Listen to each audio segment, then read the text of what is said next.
Assalamualaikum warahmatullahi wabarakatuh. Sebelumnya izin memperkenalkan diri, nama saya Rika Lestari dari Prodi S1 Akuntansi.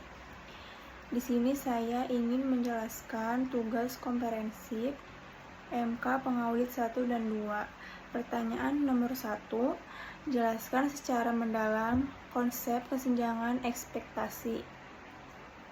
Mengapa tuntutan investor dalam kasus ini kemungkinan besar muncul dari kesenjangan ekspektasi dan belum tentu dari kegagalan audit? Jawabannya adalah kegagalan bisnis terjadi apabila bisnis tersebut tidak mampu mengambilkan pinjamannya atau memenuhi harapan para investor karena keadaan ekonomi dan bisnis seperti resesi, keputusan manajemen yang buruk, atau persaingan yang tak terduga dalam industrinya. Kegagalan audit terjadi apabila auditor mengeluarkan pendapat audit yang tidak benar karena gagal memenuhi persyaratan standar audit. Risiko audit merupakan kemungkinan bahwa auditor akan menyimpulkan setelah melaksanakan audit yang memadai, bahwa laporan keuangan telah dinyatakan secara wajar, sedangkan dalam kenyataan mengandung salah saji yang material. Pertanyaan nomor 2, mengapa perbedaan antara kelalaian biasa dan kelalaian berat sangat penting dalam menentukan tanggung jawab hukum auditor? Jawabannya, pengadilan menyatakan bahwa meskipun para akuntan lalai, mereka tidak bertanggung jawab kepada para krediator karena krediator bukan penerima manfaat utama. Penerima manfaat utama adalah seseorang yang diberitahu kepada auditor sebelum melaksanakan audit, pihak ketiga yang dikenal, dan kasus ini menciptakan proseden yang biasa disebut dengan doktrin Ultramarx, bahwa kelalaian biasa tidak cukup untuk menimbulkan kewajiban terhadap pihak ketiga. Pertanyaan nomor 3, analisislah tanggung jawab hukum KAP Handal dan rekan kepada kliennya di PT Manufaktur Persisi. Evaluasilah kekuatan dari 2 poin pembelaan yang diajukan oleh KAP. Jawabannya, kelalaian kontribusi. Pembelaan terhadap kelalaian kontribusi terjadi apabila auditor mengklaim bahwa tindakan klien telah mengakibatkan baik kerugian yang menjadi dasar denda atau campur tangan dalam pelaksanaan audit dengan cara sedemikian rupa sehingga auditor tidak menemukan penyebab kerugian tersebut sesuai dengan standar auditing.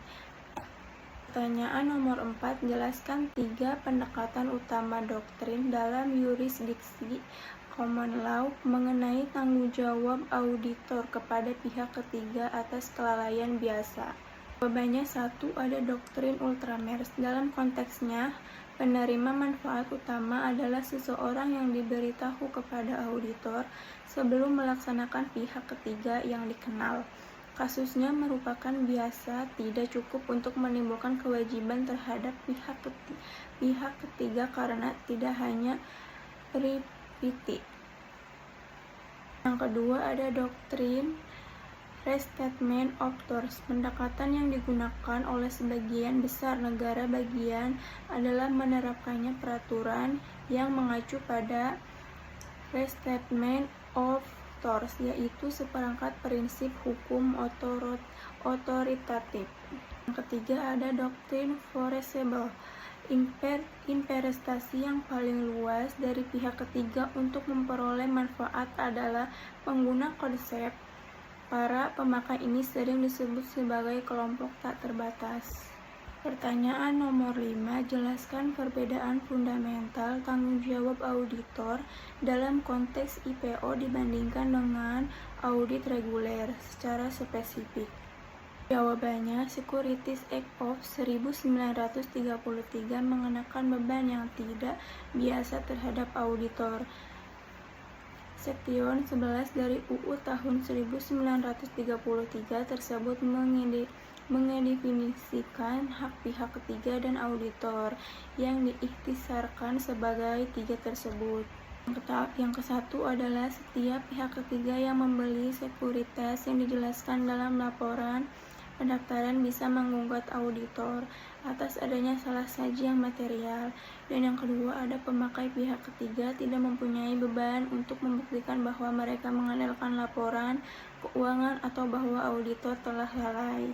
Dan yang terakhir adalah auditor berkewajiban menunjukkan pembelaannya bahwa 1. Audit yang memadai telah dilakukan, atau 2.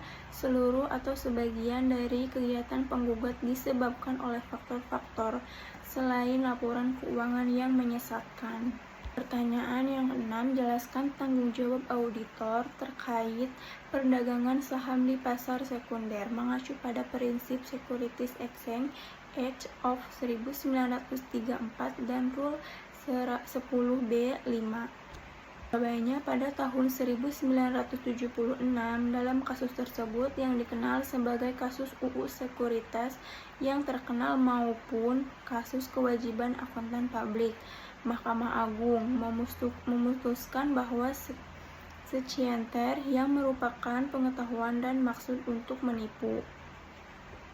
Pembelaan itu berhasil dengan baik. Dalam kasus lainnya, perilaku yang lalai atau ceroboh menimbulkan kewajiban. Pertanyaan nomor 7, berdasarkan secara jelas antara liabilitas perdata, civil liability, dan liabilitas pidana, criminal liability, bagi seorang akuntan publik. Analisislah tindakan partner KAP tersebut dalam konteks hukum pidana. Jawabannya adalah liabilitas perdata bagi akuntan publik adalah tanggung jawab hukum yang membayar ganti rugi karena kegagalan memenuhi kewajiban, kontrak atau kelalaian dalam tugas profesionalnya yang biasanya diselesaikan melalui gugatan perdata dari klien. Liabilitas pidana adalah tanggung jawab hukum atas tindakan yang melanggar undang-undang pidana seperti penipuan, fraud yang dapat berujung pada hukum seperti denda atau bahkan penjara yang diajukan oleh negara melalui jasa penuntut umum. Pertanyaan nomor 8, jelaskan dan evaluasilah berbagai langkah atau respon kolektif yang dapat diambil oleh organisasi profesi seperti IAPI dan regulator seperti OJK dan PPPK untuk mengelola dan mengurangi risiko litigasi yang dihadapi akuntan publik. Jawabannya, organisasi profesi IAPI adalah asosiasi yang mengatur dan membina para profesional di bidang tertentu. Yang ada di dalam kasus ini adalah akuntan publik di Indonesia. IAPI berfungsi untuk menjaga martabat, kehormatan, dan integritas. OJK bukanlah organisasi profesi, melainkan lembaga negara independen yang bertugas mengatur dan mengawasi sektor jasa keuangan di Indonesia. Dan yang terakhir ada PPPK, bukan organisasi profesi, melainkan sebuah status kepegawaian bagi aparatur sipil negara yang diangkat berdasarkan kontrak kerja dan jangka waktu tertentu. Pertanyaan nomor 9, rancanglah sebuah program atau kerangka praktis yang terdiri dari 4 pilar utama dan berikan contoh tindakan spesifik di bawah masing-masing pilar tersebut. Yang 1 ada manajemen klien dan perikatan. Fokus utamanya adalah menghindarinya perikatan dengan risiko tinggi dan mengelola ekspektasi klien secara proaktif. Contohnya, gunakan kriteria red flag, bendera merah seperti perubahan auditor yang sering tuntutan hukum signifikan yang tertunda. Pilar yang kedua, pengendalian mutu perikatan. Fokus utamanya adalah memastikan kualitas pekerjaan profesional yang konsisten dan sesuai standar. Contohnya, melakukan pelatihan rutin tentang standar dokumentasi. Pilar yang ketiga, tata kelola dan budaya risiko. Fokus utamanya adalah menciptakan lingkungan di mana manajemen risiko menjadi tanggung jawab bersama. Pilar yang keempat adalah kesiapan hukum dan pertahanan. Fokus utamanya adalah mempersiapkan KAP menghadapi tuntutan hukum jika terjadi dan memitigasi dampaknya. Yang ke-10 adalah tanggung jawab kepada doktrin liabilitas pihak ketiga dan penerapan dokter pada Capshermat. Doktrin liabilitas pihak ketiga dalam akuntansi memungkinkan pihak ketiga yang didirikan oleh laporan keuangan yang salah untuk menuntut akuntan. Terdapat beberapa doktrin yang seperti doktrin privitasi yang sama dan doktrin yang dapat diperkirakan. Cukup sekian presentasi dari saya. Kurang dan lebihnya, wassalamualaikum warahmatullahi wabarakatuh.